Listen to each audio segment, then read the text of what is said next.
천천히 서두르기.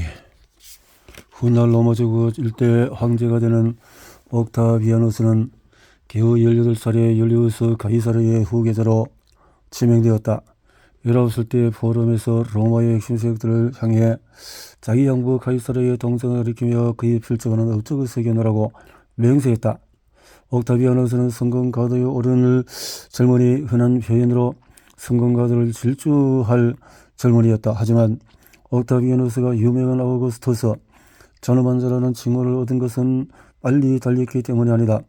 옥타비아누스는 계승권을 주장하던 상태에서 황제의 자리에 오르기까지 놀라운 체계성과 참을성을 보이는데, 이는 아테노도루스, 아리우스, 디디무스라는 두 명의 위대한 수토와 철학자를 스승으로 삼고 그들의 충고에 따른 것이다. 옥타비아누스는 마르커스 안토니우스와 10년 동안의 권력을 가져왔으며 원로원 제1인자인 브렌 캡스 세나투스로서 5년을 보냈다. 그리고 마침내 기원전 27년에는 스스로 아우구스투스 가이사르라고 선언했다. 옥타비아누스의 이 찬란한 부상은 그의 전임자나 후계자 대부분과 달리 실제로 계속 유지되었다. 그것은 옥타비아누스가 가장 좋아한 필세나 렌테라는 말과도 일치하기 때문이다. 이 말은 천천히 서두르라는 뜻이다. 로마 정식의 역사가 수에토니우스가 쓴 바대로 옥타비아누스는 잘 훈련된 지도자에게 성급함과 겸손함보다도 더 어울리지 않는 것은 없다고 생각했다. 그에 따라서 서를수록 속도는 더 느려진다. 대부분 지휘관보다도 안전을 챙기는 지휘관이 더 낫다. 충분히 잘 마무리한 일이 충분히 빨리 마무리한 일이다 라고 말들을 좋아했다. 열정적으로 덤벼드는 태도는 중요하다. 우리는 꾸물거리거나 미루거나 느리게서는 안 된다. 우리는 신속하게 달려야 한다. 동시에 우리의 경로에는 규칙적인 속도 조절이 필요하다. 서두르는 사람은 효능보다도 효율을 중요시하는 사람, 사소한 일을 무시하는 사람은 결국 그리 능률적이지 않다. 옥타비아누스가 건조에 올랐을 때 로마는 벽돌로 이루어진 도시였다. 후에 옥타비아누스는 대리석으로 이루어진 장엄한 제국을 후손에게 넘겨주게 된 것이 자랑스럽다고 말했다. 그것은 시간이 걸리고 수많은 작은 일을 제대로 해내야만 하는 일이지만 그럴 만한 가치가 있었다. 빨리 하기는 쉽다. 그것이 항상 최고는 아닐 뿐이다.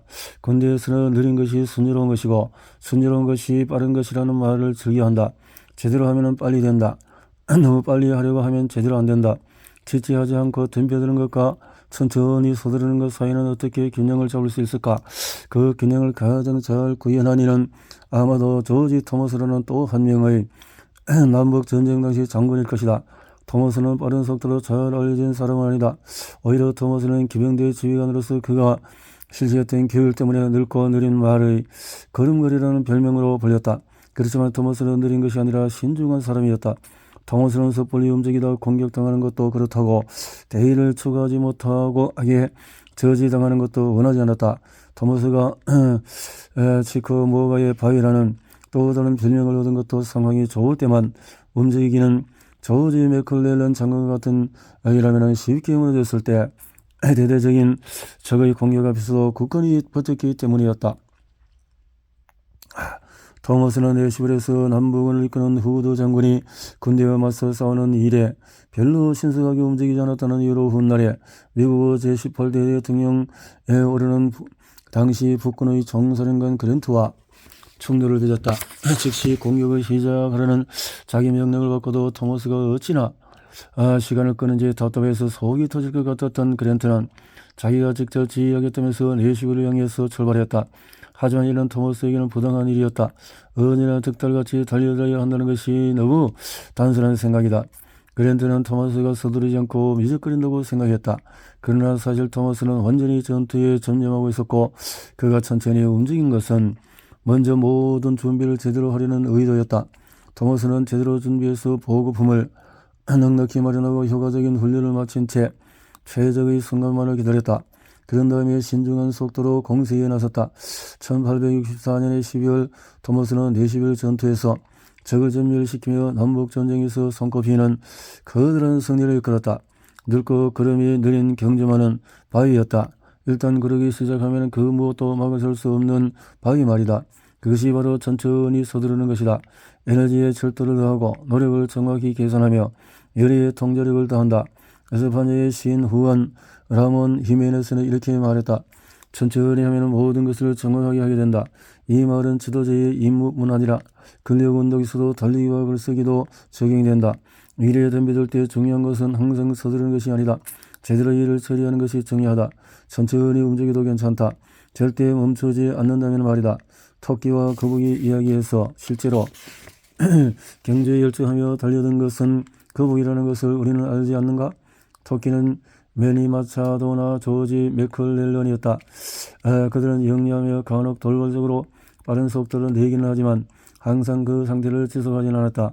일을 엉망으로 하는 사람이 자기 일을 제대로 잘 해내는 사람에게 서두르라고 요구할 권리는 없다. 헤메네스가 평론가나 편집자, 심지어 참을성 없는 독자를 향해 한 말이다. 그러니 우리는 우리가 서두르기를 원하는 사람뿐 아니라 행동하고 싶어하고 준비되기 전에 시작하려고 하는 우리 안의 한 부분을 향해서도 이런 태도를 견지해야 한다. 싸우기를 움직이기를 너무 좋아하고 곧바로 일로 돌진하기를 원하는 바로 그 일부분 말이다. 물론 추진력은 없는 것보다도 있는 것이 낫지만 제대로 관리하지 못한 추진력은 자산을 부채로 바꿔버릴 것이다.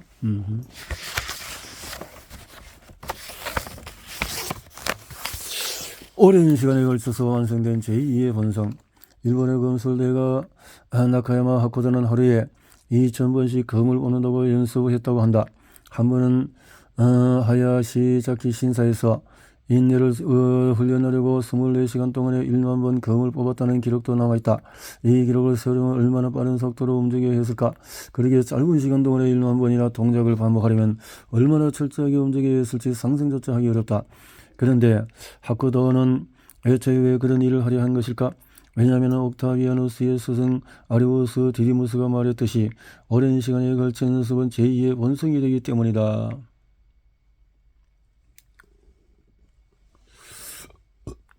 그 본성에게 닥쳤을 때 갑자기 실력을 높여서 대처할 수는 없다.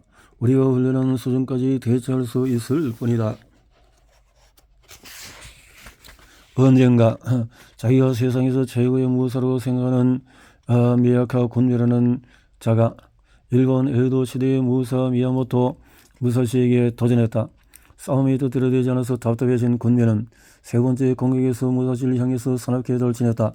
정확히 이런 시나리오를 수없이 준비해왔던 무사시는 그렇게는 안되지 라며 사뿐히 피했고 동시에 군묘는 무사시의 검의 뺨을 베었다.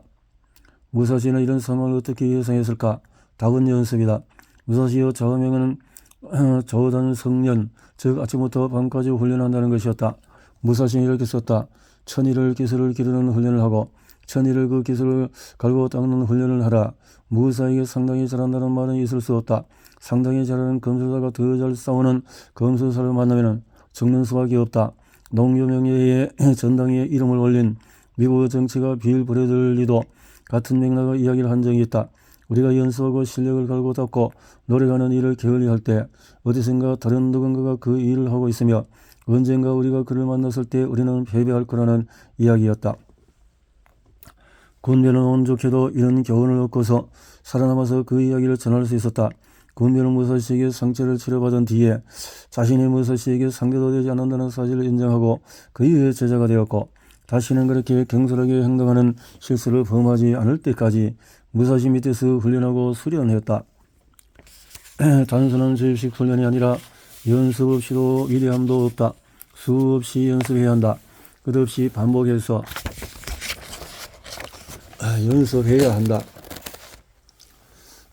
탈진할 때까지 뼈가 으스러질 때까지 영혼이 갈 때까지 연습해야 한다. 하지만 이런 연습의 결과는 탈진하고 뼈가 으스러지고 영혼이 갈리는 듯한 세 가지 느낌과는 정반대의 것이다. 힘이 솟고 몸이 강인해지고 자신감이 차오른다. 연습한 사람은 그것을 누릴 자격이 있다. 물론 몸은 얼얼해질 테지만은 그것은 연습했다는 증거다. 얼얼하면서 나오는 진정한 열기는 우리의 기술과 일과 생활에 적용할 수 있다.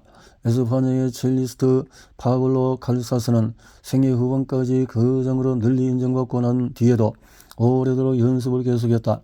그때도 여전히 연습하면 자신이 더 나아진다고 믿었기 때문이다. 발전과 연습은 동의하다. 연습 없이는 발전할 수 없고 발전이 없으면 연습은 무가치하다. 칼집에서 금 뽑기, 찌르기, 막기 등 기술을 수행할 체력을 키우고자 역기를 들고 컨디션을 조절한다. 모든 기술을 하나로 융화하기 위해서 실전 연습을 한다. 음악도 마찬가지다. 재능이 있는 다른 연주자들과 함께 합주해 볼 수도 있고 그 모든 연주 경험을 토대로 새로운 곡을 배울 수도 있다. 하지만 칼사스가 그랬듯이 뭐든 할 수 있게 되기까지 우리는 수많은 시간을 음계를 정확히 내는 법부터 연습하며 보내야 한다. 자신의 음계는 무엇인가? 그것을 알아내고 연습하는 것이 좋다. 자신이 하는 일이 무엇이든지 연습을 실력을 키워준다. 영국의 간호사 플로렌스 나이팅게일은 젊은 간호사들에게 가느란 그 어떤 화가나 조각가의 자금 못지않게 꼼꼼한 필요가 필요한 예술이라고 설명했다.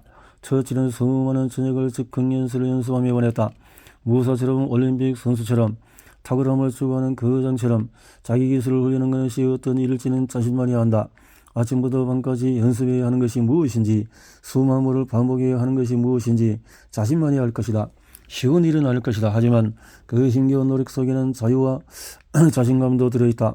몰입 상태에서 느끼는 환희가 있고 제2의 본성이 만들어내는 리듬이 있다. 그렇게 연습한 결과 필요한 순간에 정확히 무엇을 해야 하는지 안다는 사실에서 오는 차분한 평온이 있다. 그리고 바로 그 일을 해낼 수 있다는 자부심과 확신도. 몰입한 사람은 성과를 개선하지 않는다.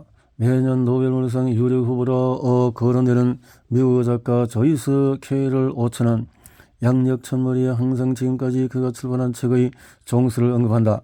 적어도 1970년대 이후로 오처가 출판을 멈춘 일은 없으므로 그럴 수밖에 없을 것이다. 첫 작품 몸소리치는 추라 1964년에 출간되었다. 1984년에 80년대에 이르렀을 때 오처는 이미 19권의 책을 출간한 상태였고 1990년대에는 27권으로 늘어났다. 2000년대에 들어서서 10권을 더 출간했고 2010년에는 11권이 더 나왔다. 그런 동안에 다른 필명들로 10여 편의 장편 소설을 더 출간했고 단편집 45권, 시선집 12권, 중편 소설 11편, 희곡 9편, 청소년 소설 6편, 어린이책 4권을 내었다. 그는 80년대 접어든 지금도 여전히 창작을 계속하고 있다. 오처가 쓴 작품이라는 단어를 모두 더한다면 몇 개일까? 1500만 개? 2000만 개? 모두 위대한 이들이 이렇게 한다. 그들은 그냥 일하는 곳에 나타나는 것만이 아니고 연습에만 그치는 것도 아니며 해야 할 일을 묵묵히 해낸다. 대체로 더 유명하며 주로 남성인 동년배에 다른 작가들은 화려한 연애에 참석한다. 연애 문제로 무리를 일으켰다. 자신의 문학적인 페르소나를 만들고 그리 안 써지는 슬럼프와 싸우면서 중독에도 빠져들었다. 반면에 조이스 캐럴 오처는 글을 쓰고 글 쓰는 법을 가르치고 책을 출판한 일에만 몰두했다. 내가 속한 세계는 일에 관해 떠드는 사람이 아니라 실제로 일을 하는 사람들의 세상이다. 그러니 만약에 도저히 글이 써지지 않거나 너무 피곤하거나 이렇거나 저렇거나 어쨌거나 생각하고 앉아 있을 때는 그냥 가서 쓰는 것이 항상 정답이다라고 오처는 말했다. 그리고 이것이 지금까지 58년 동안의 경력을 쌓으면서 오처가 거의 매일 한 일이기도 하다. 초고는 손으로 직접 쓰며 연필과 펜을 갈아놓고 그 다음에는 타자기로 이어서 컴퓨터로 끊임없이 원고를 다듬는다. 고대 그리스에는 이런 정리에 끊임없는 근면성을 가리키는 필로포니아라는 단어가 있었을 뿐 아니라 근면성을 기리는 상도 있었다. 이렇게 노력을 사랑하고 일을 해나가는 과정을 사랑하는 자세가 바로 르겔 같은 사랑을 정의한다. 1933년에 미국 데니얼이라는 기자는 르겔에게 의해서 연속으로 몇 경기나 했는지 아느냐고 물었다. 대략은 수백 회는 될 것이라고 추측했다. 르겔은 그 해까지 정규 시즌만 해도 1593회의 경기에 출장했으니 인터뷰하는 시점에는 이미 그의 답보다도 2배 넘는 연속 출장 기록을 이어가고 있었는데 말이다. 오츠도 비슷하다. 오츠가 몇 권의 책을 썼느냐는 질문을 받는다면 아마 그 역시 자기가 쓴 책의 건수보다도 더 낮은 숫자를 말할 것이다. 오츠는 지필을 그런 식으로 생각하지 않는다. 오츠는 작품 자체, 어느 작가의 표현을 빌리면은 엘 트라바호 구스토소, 즉 만족스러운 작품인지 따지지 그 작품에서 어떤 결과가 나올지는 생각하지 않는다. 오츠는 이렇게 설명했다. 나는 늘 아주 틀에 박힌 절도 있는 삶을 살아왔다. 철저히 규칙적인 시간에 일하고 이색적인 것은 아무것도 없으며 시간을 어떻게 쓸지 계획할 필요조차 느끼지 않는다. 우리 모두 각자 하루 24시간을 사는데 이는 꼭 해야 할 일을 넉넉히 하고도 남는 시간이다. 오늘날 우리는 일에 몰입하기보다 일에 관해서 떠들기를 더 좋아한다. 그리고 소셜미디어에 대단한 일을 하는 것처럼 자기 일을 보여주기를 좋아한다. 적합한 도구를 마련하거나 작업실을 멋지게 꾸미는데도 많은 돈을 쓴다. 그렇다면 거기 앉아서 매일 일하는 것은 어떠한가? 생각만 해도 고문 같을 것이다. 때로는 진짜 고문 그 자체일 때도 있다. 글이 슬슬 풀리지 않는 날도 있고 감정적인 상처로 고통스러운 날도 있다. 특히 손으로 글을 쓰는 것은 오츠는 손가락이 아프고 눈이 침침해지는 날도 있었다. 하지만 그렇다고 해서 오츠가 하루를 다르게 보내는 일은 없다. 만약 일을 제대로 하고 있다면 일하지 않는 것도 고문일 것이다. 썰매 끄는 개는 계속 가슴에 줄을 채워주지 않으면 언젠가나 채워주나 하고 초조하게 기다린다. 말은 나가서 달리고 싶어하고 꿀벌은 불집에서 뛰어놓으면 죽는다. 자기가 해야 할 일을 찾았다면 그저 그 일을 하면 된다. 현대무용의 개척자 마사 그레이엄은 소극장에서 상연하는 공연에 출연하던 시절에 자기 무대담에 이어서 펼쳐지던 새들의 공연 이야기를 자주 했다. 수년간 강화훈련과 공연을 반복해온 하얀 앵무새들은 음악이 시작되면 열리는 세정문으로 나와서 무대에 올라가서 연기를 펼치기 전까지 잔뜩 흥분해서 그의 발작을 일으킬 듯한 상태로 창자를 발톱으로 움켜쥐고 날개를 퍼덕거렸다고 한다. 그레임은 춤에 몰두하지 않는 학생을 보면 새들을 생각하라고 젠장 새들을 하고 고함치곤 했다. 새가 사람보다도 더 강한 열망을 품을 수는 없을 것이다. 어떤 사람들은 그만큼 노고를 쏟고 나서 얻는 보상이 뭐냐고 묻는다. 그 보상이 상을 받거나 명성을 얻거나 자신이 개발한 상품이 인기 상품의 목록에 오르는 것을 생각했다면 그 생각은 틀렸다. 어떤 이들은 보증을 원한다. 그 일에 1만 시간을 투자하면 그 다음에는 그 직업을 얻을 수 있을까? 그러면 전문가로 활동할 수 있을까? 그러면 부자가 될 수 있을까? 아니다. 일은 그렇게 돌아가지 않는다. 언제나 그리고 영원히 일 자체가 보상이다. 일이 주는 기쁨 그 자체 말이다. 일은 고문이면서 또한 천국이며 구설땀을 흘리게 하지만은 경이로운 구원을 내려준다. 일 자체를 보상으로 여길 때 우리는 엄청난 양의 일을 해낼 수 있다. 마지못해서 툴툴거리며 하는 것이 아니라 그 일을 진정으로 사랑할 때 말이다. 음악계에서 아주 열심히 일하는 것으로 알려진 미국 가수 브루스 스프링스틴은 오랜 세월 동안에 연주를 노리라고 부르는 데는 다 그를 많은 이유가 있다고 설명했다. 오츠는 이렇게 말했다. 내게 일한다는, 특히 힘들게 일한다는 의식은 전혀 없다. 글쓰기와 가르치기는 내게 언제나 아주 풍성한 보상을 주기에 나는 그 일들을 흔히 말하는 의미에서 노동이라고 생각하지 않는다. 일하지 않고서는 삶에서 어떤 아무것도 이룰 수 없다. 하지만 일이라고 느껴지지 않는 종류의 일을 할 때 스스로 가슴에 줄을 차고 들판으로 뛰어나가게 하는 짜릿한 흥분을 따라갈 때, 빨리 시작하고 싶고 목표를 붙잡고 싶은 충동을 따라갈 때 우리는 어떤 신비한 장소에 도착하게 된다. 스토아 철학자들은 우리에게 이렇게 말한다. 어떤 존재가 되고 싶은지 결정하고 그런 다음에 그렇게 될 수 있는 일을 하라고. 그 일을 한다고 인정받게 될까? 그럴 수도 있지만 그렇다고 해도 타인에게 인정받는 일은 일 자체에서 얻는 기쁨의 여분에 지나지 않을 것이다.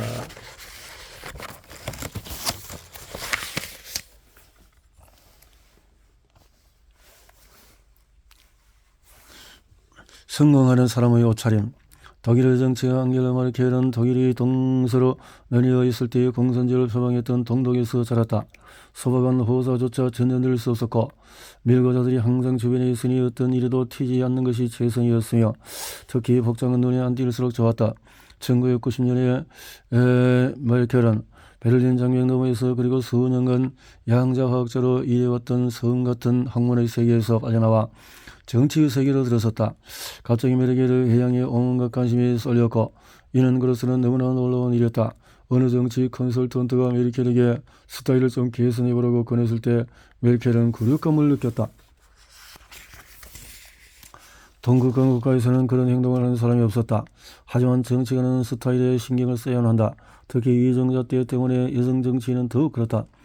언젠가 한 기자가 메르켈에게 왜 그렇게 똑같은 바지 정장을 자주 입느냐고 다른 옷은 없냐고 물었을 때 메르켈은 답했다. 나는 공무원입니다. 모델이 아니고요. 하지만 메르켈은 동시에 정치를 쇼라고 할 만큼 예리한 구석도 있었다. 그래서 메르켈은 비범한 쇼를 보여주기로 결심했다. 메르켈은 옷을 수수하게 입는다. 유행하는 패션이나 비싼 디자이너, 의상은 무시한다. 메르켈은 발이 편한 신발을 선호하고 늘 같은 단발머리를 하고 다닌다. 거의 매일 신이 만든 모습 그대로. 그러니까 화장기 없이 일할 준비가 된 모습으로 집무실이나 텔레비전에 나타났다. 메르켈을 비판하는 사람과 지지하는 사람이 모두 즐겨하는 농담이 있다. 오래된 옷으로 메르켈이 하는 일은 입는 것. 사람들이 자기 옷 겉모습을 눈여겨보자 메르켈은 그것을 소박함과 진정성을 표현하는 선으로 활용했다. 어떤 사람은 패션을 둘러싼 게임에 빠져들고 어떤 사람은 자기는 그런 게임을 초월했다고 생각한다. 메르켈은 자기만의 침착하고 진심 어린 방식으로 그 게임에 참여하는 방법을 찾아냈다. 스토아크와는 니키 코스아크와가 널리 퍼뜨린 철학자라면 사회가 요구하는 표준과 유행을 적극적으로 거슬러야 한다는 생각에 반대했다. 키니코스학과는 사회의 통념을 거부하기 위해 일부러 거친 누더기를 걸치고 다녔지만은 스토아학과는 평범한 사람처럼 옷을 입었다. 스토아학과에게 중요한 다름은 내면에 든 것의 차이였다. 스토아 철학자도 불필요한 사치나 어리석은 유행을 따르는 이런 삶 같다. 무소니우스 루푸스는 이렇게 말했다. 옷과 신발은 갑옷과 똑같은 방식으로 즉 남에게 보여주려는 것이 아니라 몸을 보호하려는 목적으로 사용해야 한다.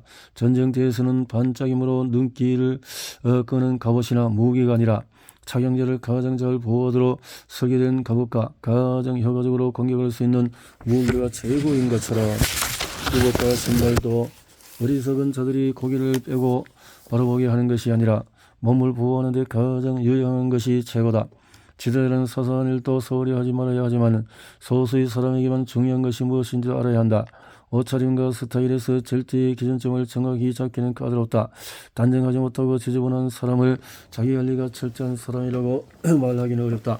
반면에 본질적인 것보다도 표면적인 것, 더 가치를 두어서 칼잡이 같은 주름, 유명 브랜드 화려한 최신 스타일 등 척하는 사람 역시 핵심에서 벗어난 것은 매 한 가지다. 어쩌면 애플을 창업한 미국의 기업가 스티브 잡스가 한 가지 형태의 편안한 티셔츠와 한 가지 브랜드의 청바지만을 골라서 평생 모든 상황에서 입은 것도 그 때문일 것이다.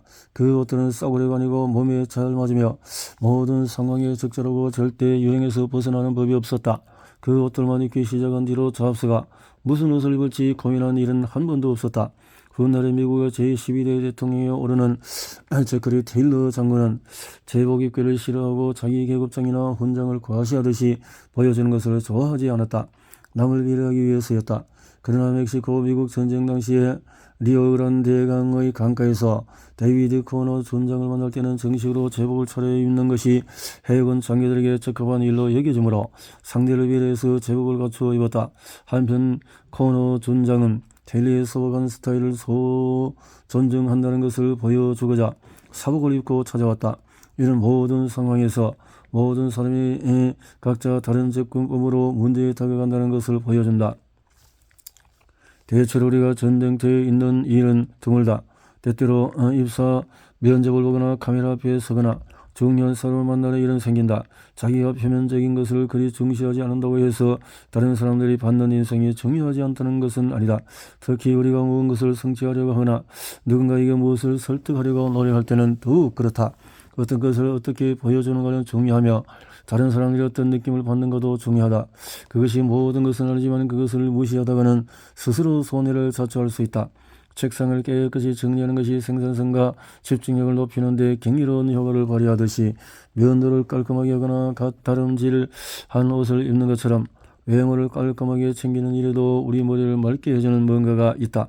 르게릭이 활동하던 시기에 양키젤 감독 조메카시가 탈의실에서 면도하는 것을 금지한 것도 그 때문이었다. 선수들이 면도하지 않기를 바라서가 아니라 반대로 미리 면도하고 운동을 준비를 마친 상태에서 나오라고 요구한 것이다. 목욕 가운을 입고 자기 최고의 기량을 발휘하는 사람은 없다. 이는 우리가 종일 집안에만 있을 예정이라고 해도 아침에 샤워하고 준비해야 하는 까닭이다. 결국 빛을 발하는 존재가 자기 자신이 될 때까지 열심히 구두에 광을 한다. 세상은 예측할 수 없지만 자신을 돌보는 방식 하나는 우리가 통제할 수 있다. 침대를 정리하고 셔츠 끝을 단정하게 집어넣고 머리를 빗는 사소한 일은 언제든지 할 수 있으며 혼란스러운 상황에서도 이런 실천이 질서와 청결을 불어넣는다.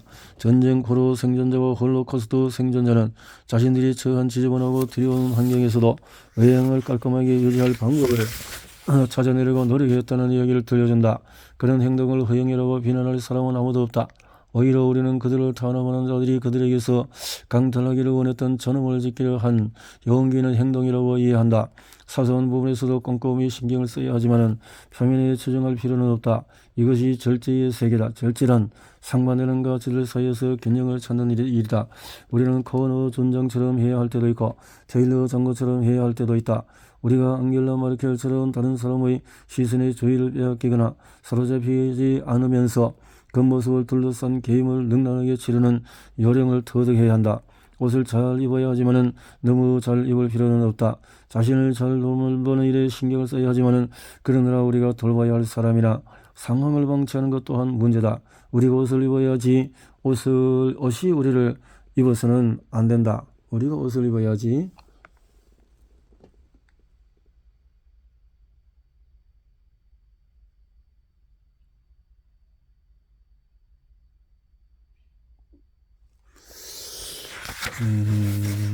그래요.